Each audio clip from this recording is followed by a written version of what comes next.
আজকে আমরা জেনে নেব বাংলা ধারাবাহিকগুলিতে যেসব অভিনেত্রীর ডিভোর্স হয়েছে তাদের সম্পর্কে। তো তাই ভিডিওটি স্কিপ না করে পুরো প্রথম থেকে শেষ অবধি দেখতে থাকুন। আশা করি সবটা বুঝতে পারবেন। তাহলে তো চলুন জেনে নিই বাংলা জগতে জনপ্রিয় অভিনেত্রীদের দুবার বিয়ের পিঁড়িতে বসছেন যারা, যে সকল অভিনেত্রীরা। তবে জানতে হলে যারা এখনও পর্যন্ত আমার চ্যানেলটিকে সাবস্ক্রাইব করেননি তারা সাবস্ক্রাইব করে আমার সঙ্গে থাকুন। তাহলে চলুন ভিডিওটি শুরু করা যাক। নাম্বার 1, রূপাঞ্জনা মিত্র। এই রূপাঞ্জনা মিত্র বর্তমানে স্টার জলসা অনুরাগের ধারাবাহিকে প্রধান নায়ক সূর্যের মা লাবণ্য সেনগুপ্ত চরিত্রে অভিনয় করছেন। এর আগে জনপ্রিয় অভিনেত্রী আকাশের নিচে, বেহুলা, তুমি আসবে বলে প্রভৃতি জনপ্রিয় ধারাবাহিকগুলিতে অভিনয় করেছিলেন। অভিনেত্রী রূপাঞ্জনা মিত্র 2004 সালে বিয়ে করেছিলেন অভিনেতা রেজাউল হককে। অভিনেত্রী 2014 সালে ডিভোর্স হয়ে যায়। অভিনেত্রীর একটি পুত্র সন্তানও রয়েছে। বর্তমানে অভিনেত্রী 6 বছরের ছোট রাতুল মুখার্জির সঙ্গে প্রেমে আবদ্ধ রয়েছেন। নাম্বার 2, সোনামণি সাহা। স্টার জলসা জনপ্রিয় ধারাবাহিক এক্কা দোক্কা প্রধান নায়িকা রাধিকার চরিত্রে অভিনয় করেছিলেন সোনামণি সাহা। যদিও জনপ্রিয় অভিনেত্রী এর আগে মোহর, দেবী চৌধুরী রানী ধারাবাহিকগুলোতে অভিনয় করেছেন। এই অভিনেত্রী সোনামণি সাহা সুব্রত সাহা সাথে 2012 সালে বিবাহ বন্ধনে আবদ্ধ হয়েছিলেন।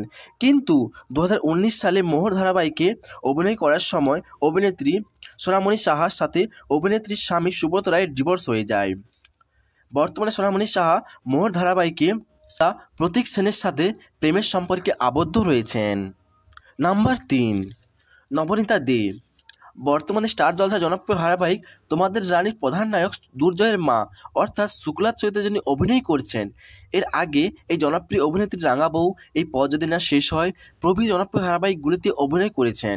অভিনেত্রী নবনীতা দের প্রথম স্বামী হলেন সাথে ডিভোর্স মামলা চলাকালীন 2019 সালে অভিনেত্রীর স্বামী মারা যান। অভিনেত্রী নবনীতা দে দ্বিতীয়বার বিবাহ বন্ধনে আবদ্ধ হন অভিনেতা রাজা চট্টোপাধ্যায়ের সঙ্গে। বর্তমানে এই অভিনেত্রীর প্রথম পক্ষের একটি কন্যা সন্তানও রয়েছেন এবং এই কন্যা সন্তানটিকে রাজা চট্টোপাধ্যায় মেনেও নিয়েছেন। নাম্বার 4, নবনীতা দাস। সান বাংলায় বিয়ের ফুল ধারাবাহিকে প্রধান নায়িকার চরিত্রে অভিনয় করেছেন এই অভিনেত্রী। দ্বীপ জলে যায়, অর্ধাঙ্গিনীর মতো জনপ্রিয় ধারাবাহিকগুলোতে অভিনয় করেছেন এই অভিনেত্রী নবনীতা দাস। দর্শকের কাছে খুব পরিচিত মুখ এই নবনীতা দাস। 2019 সালে নবনীতা দাস ও জিতু কমল সাথে বিবাহ বন্ধনে আবদ্ধ হন। কিন্তু খুবই দুঃখের ব্যাপার 2023 সালে অভিনেত্রী নবনীতা দাসের এবং অভিনেতা জিতু কমলের ডিভোর্স হয়ে যান। বর্তমানে নবনীতা দাস, গুঞ্জন শোনা যায় অভিনেত্রী নবনীতা দাস নাকি ব্যবসায়ী স্নেহাল অধিকারীর সাথে প্রেমের সম্পর্কে আবদ্ধ রয়েছেন। নাম্বার 5, রনিতা দাস। এই অভিনেত্রী রনিতা দাস টেলিভিশন জগতে এবং দর্শক মহলে দর্শকদের কাছে খুবই জনপ্রিয় মুখ। অভিনেত্রী রনিতা দাস 2017 সালে সৌপ্তিক চক্রবর্তীর সাথে বিবাহ বন্ধনে আবদ্ধ হন। কিন্তু খুবই দুঃখের বিষয় যে তিনি 2023 সালে তাদের ডিভোর্স হয়ে যান। বর্তমানে গুঞ্জন শোনা যায় অভিনেত্রী নাকি সৌম্য মুখোপাধ্যায়ের সঙ্গে প্রেমের সম্পর্কে আবদ্ধ রয়েছেন। নাম্বার 6, সোলাঙ্কি রায়। সোলাঙ্কি রায় গার্সা ধারাবাহিকে প্রধান নায়িকা খড়ি চরিত্রে অভিনয় করেছিলেন।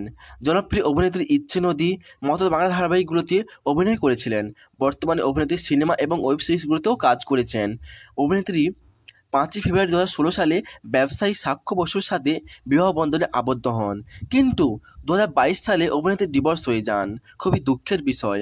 বর্তমানে গুঞ্জন শোনা যায় ও সোলাঙ্কি রায় নাকি শুভম মজুমদারের সঙ্গে প্রেমের সম্পর্কে আবদ্ধ রয়েছেন। নাম্বার 7, অনুশ্রী দাস। অভিনেত্রী অনুশ্রী দাস সান বাংলায় দ্বিতীয় বসন্ত ধারাবাহিকে নায়ক অনুরুদ্ধ অভিনয় করেছিলেন। এছাড়াও অনুশ্রী দাস খড়কুটো, মোহর প্রভৃতি ধারাবাহিকে অংশগ্রহণ করেছিলেন। অভিনেত্রী ভরত কর হাতের সঙ্গে বিবাহ বন্ধনে আবদ্ধ হন। কিন্তু খুবই দুঃখের বিষয় 2012 সালে অভিনেত্রী ডিভোর্স হয়ে যান এবং বর্তমানে অভিনেত্রী একা জীবন কাটাচ্ছেন এখনও বর্তমানে।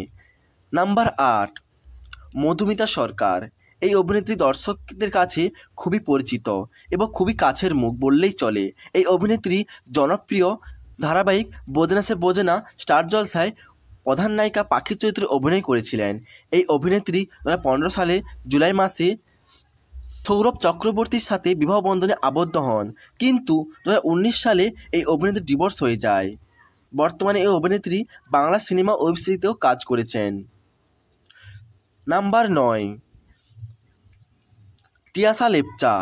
বর্তমানে স্টার জলসায় রামপ্রসাদ ধারাবাহিকে রানী ভবানী চরিত্রে অভিনয় করেছেন এই অভিনেত্রী। এছাড়াও এর আগে জনপ্রিয় ধারাবাহিক কৃষ্ণকলির মতো ধারাবাহিকগুলোতে অভিনয় করেছিলেন এই অভিনেত্রী। 2018 সালে বিয়ে করেছিলেন, কিন্তু 2022 সালে এই অভিনেত্রীর ডিভোর্স হয়ে যায়। নাম্বার 10, মানালি দে। বর্তমানে এই অভিনেত্রী কার কাছে কই মনেকা ধারাবাহিকে প্রধান নায়িকা শিমুলের চরিত্রে অভিনয় করছেন। এর আগে জনপ্রিয় ধারাবাহিক বউ কথা কয়, নকশি কাঁথার মতো জনপ্রিয় ধারাবাহিকগুলিতে অভিনয় করেছেন এই অভিনেত্রী। এই অভিনেত্রী মানালি দে 2012 সালে সৌপ্তক ভট্টাচার্যের সাথে বিবাহ বন্ধনে আবদ্ধ হন। কিন্তু খুবই দুঃখের বিষয় 2016 সালে মানালি দে ডিভোর্স হয়ে যায়। বর্তমানে অভিনেত্রী দ্বিতীয়বার বিবাহ বন্ধনে আবদ্ধ হন পরিচালক অভিমন্যু মুখার্জির সাথে। তো বন্ধুরা, আপনাদের এই বাংলা ধারাবাহিকে এই অভিনেত্রীদের ডিভোর্স শুনে আপনাদের কতটা খারাপ এবং কতটা ভালো লাগছে তোমরা অবশ্যই আমাকে কমেন্টে জানাবেন। এবং আপনারা তো শুনলেন যে বাংলা ধারাবাহিকগুলোতে নায়িকাদের বাস্তব জীবনের ডিভোর্সের কথা। তা আশা করি আজকের ভিডিও আপনাদের কাছে খুবই ভালো লেগেছে।